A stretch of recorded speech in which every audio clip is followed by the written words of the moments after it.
Okay, તો હું જોવા ગયો તો film Shastra first day first show, અને એ first day first show cancel થઈ ગયો. અને આ બીજી વસ્તુ એ કે જે થિયેટરમાં હું ફિલ્મ જોવા ગયો તો ત્યાં મારી મુલાકાત વિપુલભાઈ ગર્વથી ગુજરાતી, જો તમે મૂવી રિવ્યૂઝને બધું ફોલો કરો છો તો તમે એમને ઓળખતા જો, ત્યાં મારી એમનાથી મુલાકાત થઈ. મીઠા મહેમાન વખતે સીટ ટોક અને હિમેશભાઈ જોડે મુલાકાત થઈ, આપેર વિપુલભાઈ જોડે થઈ. અને આ એમના વિશે પાછળથી વિસ્તારથી થોડીક વાત કરીએ. પહેલા આપણે ફિલ્મની વાત કરી લઈએ. તો જે હું થિયેટરમાં આ ફિલ્મને જોવા ગયો તો ફર્સ્ટ ડે ફર્સ્ટ શો, ત્યાંનો શો કેન્સલ થઈ જાય છે. અને પછી મેં વિચારીને જ રાખ્યું હતું કે જો અહીંયા આ શો કેન્સલ થઈ જશે તો હું બીજા થિયેટરમાં આ ફિલ્મને જોવા જઈશ. એટલે હવે હું એ થિયેટરે ફિલ્મ જોવા પહોંચ્યો, અને એ વખતે 12 વાગી રહ્યા હતા અને 2 વાગે એ થિયેટરનો શો ચાલુ થવાનો હતો. અને મોસ્ટ ઓફ ધ ટાઈમ બપોરના જેટલા પણ શો હોય છે એમાં કોકને કોક ઓડિયન્સ તો ફિલ્મને જોવા આવી જ જાય છે. પણ આઈ થિંક કે હવે ઉનાળો શરૂ થઈ ગયો છે અને ઉનાળામાં બપોરમાં લોકોને બહાર નીકળવાનું પસંદ નથી, એટલે આ શોમાં પણ કોઈ પણ પબ્લિક આ ફિલ્મને જોવા નતું આવ્યું, એટલે આ શો પણ કેન્સલ થઈ ગયો હતો. અને આમ થાય આ ફિલ્મને બહુ જ ઓછા શો મળ્યા છે, અને જે શો મળ્યા છે એમાં ઓડિયન્સ નહીં. મેં બીજા પણ આજુબાજુના નજીકના થિયેટરમાં જાણ કરવાનો પ્રયત્ન કર્યો, ત્યાં પણ કોઈ ઓડિયન્સ નતું આવ્યું આ ફિલ્મને જોવા. અને થિયેટર વાળાની બેસિકલી એવી સિસ્ટમ હોય છે કે 7 જણા જો થાય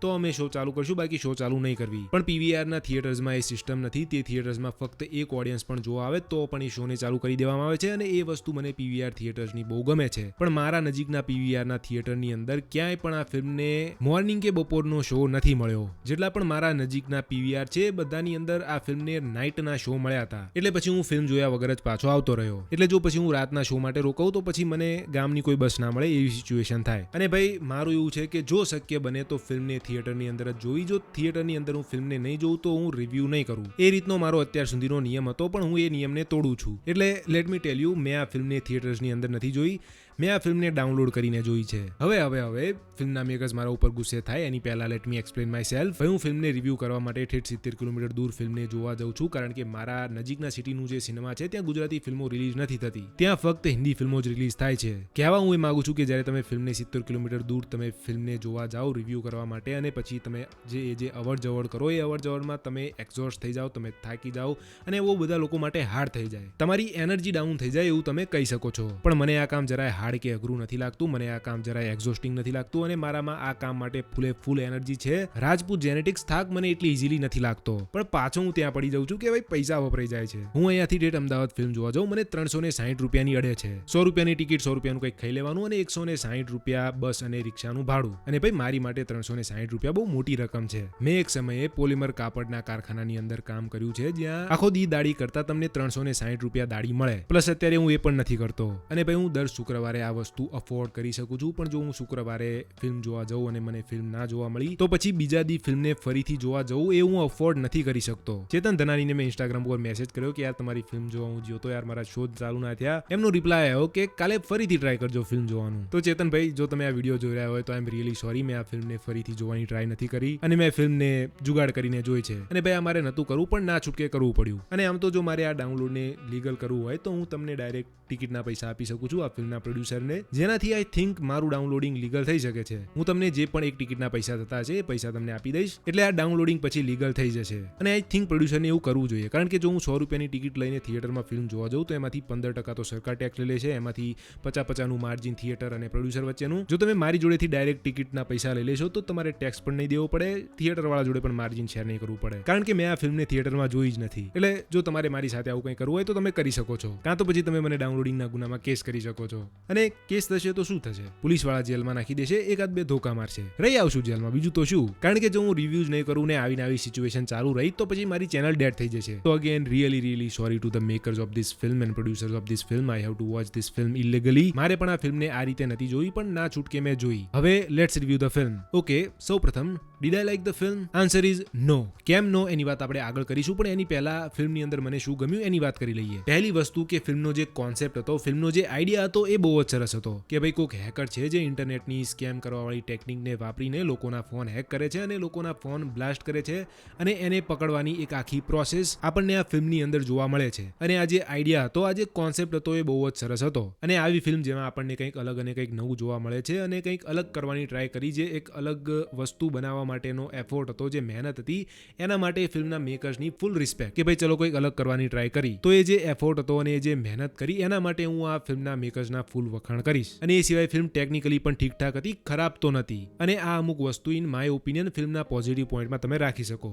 હવે નેગેટિવ પોઈન્ટ્સ. ફિલ્મની અંદર આપણને જે એક્ટિંગ જોવા મળે છે બહુ જ એવરેજ હતી. અને હા, એક્ટિંગ તમે આ ફિલ્મની એક પોઝિટિવ પોઈન્ટ અને નેગેટિવ પોઈન્ટ બંનેની અંદર તમે રાખી શકો છો. અમુક જગ્યાએ એક્ટર્સ બહુ જ સારું કામ કરી રહ્યા હતા અને અમુક જગ્યાએ આ બધા એક્ટર બહુ જ આમ શું કહેવાય એનર્જી વગરનું કામ કરી રહ્યા હોય એવું લાગી રહ્યું હતું. અને અહીંયા કોકને કદાચ એવું પણ થાય કે એક્ટર બધા સારી એક્ટિંગ નથી કરી રહ્યા અને એક્ટરનો વાંક છે, તો ના, એક્ટરનો વાંક નથી. એક્ટરનું મોસ્ટ ઓફ ધ કામ એ જ હોય છે કે ડિરેક્ટર એમને જે કહે એવું એમને કરવાનું. ડિરેક્ટર જે રીતે એમને ડાયરેક્શન આપે એ ડિરેક્શનની પ્રમાણે એ લોકો એક્ટિંગ કરે. એટલે ફિલ્મનું બધા એક્ટર્સને લઈને જે ડાયરેક્શન હતું એ બહુ જ વીક હતું. ફિલ્મની અંદર ચેતન ધનાની, પૂજા જોશી, હેમિન ત્રિવેદી, દીપ વૈદ્યા જેવા બહુ જ સારા એક્ટર જોવા મળે છે. દીપ વૈદ્યા જે એક્ટર છે, મેં કમઠાણ જોઈ હતી, એ ફિલ્મની અંદર એમનું પરફોર્મન્સ બહુ જ સરસ હતું અને બહુ જ સારા એવા એક્ટર છે. પણ આ ફિલ્મની અંદર એમનું કામ બહુ જ એવરેજ હતું. એટલે ફિલ્મના એક્ટર્સને જે રીતે ડાયરેક્ટ કરવામાં આવ્યા છે એ એક્ટરને ડિરેક્શન દેવાનું જે કામ હતું એ બહુ જ નબળું છે એવું તમે કહી શકો છો. ફિલ્મના ડાયરેક્ટર કર્તવ્ય શાહને એક્ટરને હજુ કઈ રીતે સારી રીતે ડાયરેક્ટ કરી શકાય એમાં બહુ જ સુધાર કરવાની જરૂર છે. જો એમને ભવિષ્યની અંદર એક બહુ જ સરસ ડાયરેક્ટર બનવું છે તો એમને હાઉ ટુ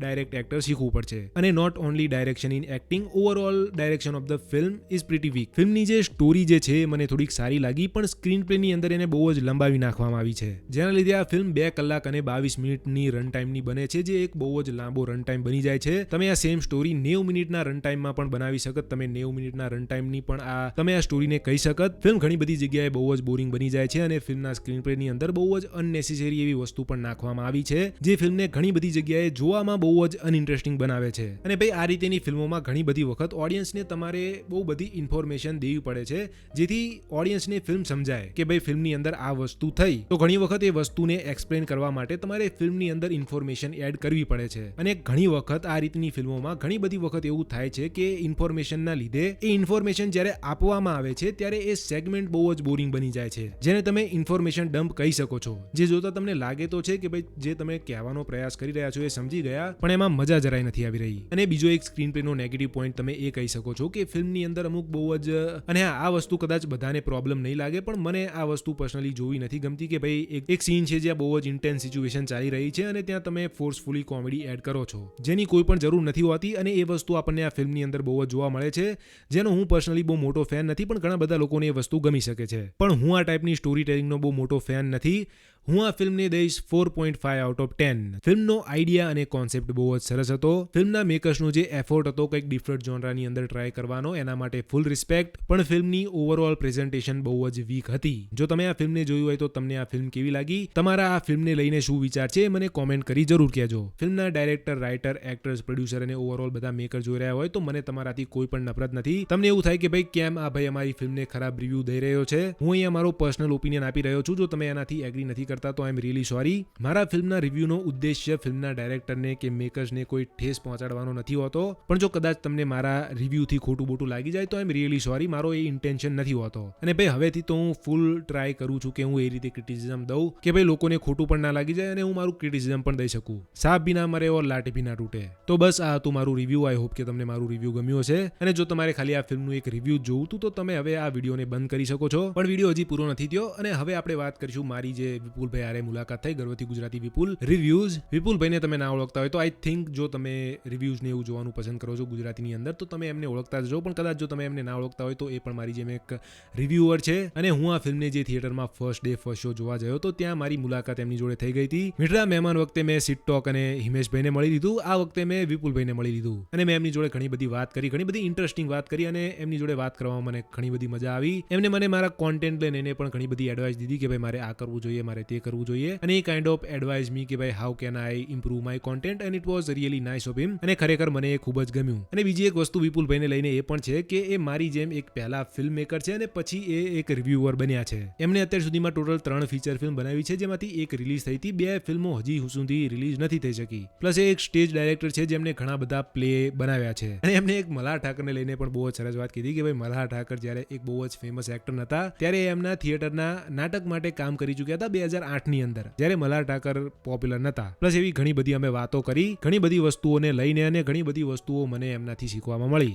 સીટ ટોક અને સુનિલભાઈની જેમ એમને હું બહુ લાંબા ટાઈમથી તો નથી ઓળખતો, પણ હજી એમની જે ડાયરો વાળી પોડકાસ્ટ છે એનાથી એમને હું ઓળખું છું. મને એમની જોડે વાત કરીને ખૂબ જ ગમ્યું અને મને ખૂબ જ મજા આવી, અને આઈ હોપ કે એમને પણ મને મળીને ગમ્યું હશે. પણ શું કહેવાય, બહુ જ એનર્જેટિક, મજેદાર, જોરદાર, મોજીલા માણસ. અને આ એ વખતે જે શો હતો એ કેન્સલ થઈ ગયો હતો, એટલે પછી મારે બીજા થિયેટરમાં આ ફિલ્મને જોવા જવાનું હતું, અને મારો એ 2 વાગ્યાનો શો હતો, એટલે એમને મને લિફ્ટ પણ આપી અને એમને પણ બીજા એક થિયેટરમાં જોવા જવાનું હતું. આ જ ફિલ્મ પણ એમના કદાચ એરિયાની નજીક જ એ થિયેટર હતું, એટલે પછી એ એમના રસ્તે ગયા અને મને પણ લિફ્ટ આપતા ગયા. અને overall experience of meeting Vipulbhai was really fantastic.